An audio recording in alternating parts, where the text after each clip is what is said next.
Nakumpiska ang mahigit 1 milyong pisong halaga ng shabu mula sa isang suspect sa isinagawang buy-bust operation sa Zamboanga City.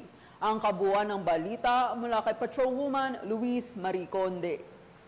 Ang tinatayang 1,220,000 halaga ng hinihinalang shabu sa isinagawang operasyon ng mga otoridad ng Special Operation Unit 9 PNP Drug Enforcement Group sa Yubenco Barangay Tituan, Zamboanga City. Nito lamang ika-23 ng Setyembre taong kasalukuyan. Kinilala ng mga otoridad ang suspect na si alias Jim, high-value individual, 33 anyos, may asawa, construction worker, na residente ng Barangay Asinan, Zamboanga City. Bandang alas 7:51 ng gabi nang ikasa ang buy-bust operation ng mga operatiba ng Special Operation Unit 9 PNP Drug Enforcement Group, katuwang ang Zamboanga City Police Station 6, 1st Zamboanga City Mobile Force Company SWAT, 3012 AISS Philippine Air Force ODI, 530 AIBDC Philippine Air Force, Zamboanga City Police Office City Drug Enforcement Unit, 904th Maneuver Company Regional Mobile Force Battalion 9, Regional Intelligence Unit 9, at S2 Battalion Headquarters Regional Mobile Force Battalion 9 na nagresulta sa matagumpay na pagkakaaresto sa suspect. Nakumpiska mula sa suspect ang 3 piraso ng heat-sealed transparent plastic pulp na naglalaman ng shabu na may timbang na 150 grams na nagkakahalaga ng 1,020,000 pesos, isang piraso ng 1,000 peso bill na may serial number na H528344 na nakalagay sa ibabaw ng 2 bundle ng budol money, isang black na Samsung keypad at iba pang kagamitan. Mahaharap ang suspect sa kasong paglabag sa Republic Act 9165 o Comprehensive Dangerous Drugs Act of 2002 kapag napatunayang nagkasala ito. Ang mga nakumpiskang ebidensya ay nasa pangangalaga ng Special Operation Unit 9 para sa eksaminasyon, samantalang ang naarestong suspect ay nasa kustodiya ng Zamboanga City Police Station 6 para sa dokumentasyon at tamang disposisyon. Patunay lamang na ang pambansang pulisya ng Pilipinas, katuwang ang ibang ahensya ng pamahalaan, ay hindi nagpapabaya sa kanilang sinumpaang tungkulin na huliin ang mga taong tiwalag sa batas, mapanatiling ligtas ang komunidad at ipatupad ang kapayapaan ng bansa para sa mas maunlad na bagong Pilipinas. Mula dito sa Zamboanga Peninsula,